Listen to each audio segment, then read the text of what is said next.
વાત સુરતની કરીએ। દુષ્કર્મના વધુ એક આરોપીને કડક સજા આપવામાં આવી છે। 14 વર્ષની કિશોરીને ગર્ભવતી બનાવનાર આરોપીને 20 વર્ષની સજા આપવામાં આવી છે। સુરત કોર્ટે 10 મહિનામાં જ ચુકાદો આપ્યો છે। સચિન જીઆઈડીસી વિસ્તારમાં બની હતી દુષ્કર્મની ઘટના, તો કિશોરીના પરિવારને 3.5 લાખનું વળતર ચૂકવવા માટે પણ કોર્ટે આદેશ કર્યો છે।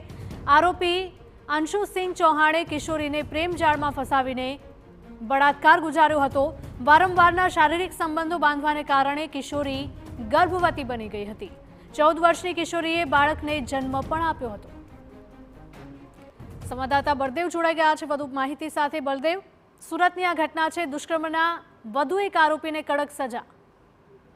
જે રીતે સુરતની વાત કરીએ તો સુરતની અંદર જે દુષ્કર્મની જે ઘટનાઓ બનતી હોય છે તેને ગંભીરતાથી લઈ અને હવે સુરત કોર્ટ દ્વારા પણ જે રીતે આરોપીને કડકમાં કડક સજા થાય તે માટેના જે પ્રયત્નો છે, જે હુકમો છે તે કરવામાં આવી રહ્યા છે। કારણ કે વધુ એક આરોપીને સુરત કોર્ટ દ્વારા એક સજા ફટકારવામાં આવી છે। કોર્ટે 10 મહિનામાં જે ચુકાદો છે તે જાહેર કર્યો છે। 14 વર્ષની જે કિશોરીને ગર્ભવતી બનાવનાર આરોપીને 20 વર્ષની જે સજા છે તે ફટકારવામાં આવી છે। કારણ કે જે 10 મહિના પહેલા સુરતના સચિન જીઆઈડીસી વિસ્તારની અંદર આ જે ઘટના બની હતી, કોર્ટે કિશોરીના પરિવારને 3.50 લાખનું જે વળતર આપવા માટે જાહેરાત કરી છે। 14 વર્ષની કિશોરીને બળાત્કાર જે બાળકીને જન્મ આપ્યો હતો, આ બાબતે આરોપી અનુસિંહ રામસિંહ ચૌહાણના જે ઘર નજીક રહેતો હતો ને તેને આ કિશોરી ઉપર પ્રેમજાળમાં ફસાવી અને તેની સાથે દુષ્કર્મ કર્યું હતું। ત્યારે આ બાબતે સચિન જીઆઈડીસીની અંદર પોલીસ ફરિયાદ નોંધાવી હતી અને પોલીસે આરોપીની ધરપકડ કરી અને જે સાયોજિક જે પુરાવા કહી શકાય છે તે રજૂ કરી અને જે ચાર્જશીટ કોર્ટની અંદર રજૂ કરી હતી અને માત્ર 10 મહિનાની અંદર આજે આખો જે કેસ ઝડપથી ચાલ્યો હતો અને આખરે સુરત કોર્ટ દ્વારા આરોપીને 20 વર્ષની જે સજા ફટકારવામાં આવી છે।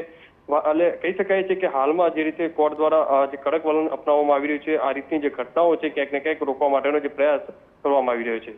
જી બિલકુલ બળદેવ, માહિતી બદલ આપનો આભાર। સચિન જીઆઈડીસી વિસ્તારમાં દુષ્કર્મની ઘટના બની હતી, હવે આરોપીને 20 વર્ષની જેલની સજા ફટકારવામાં આવી છે।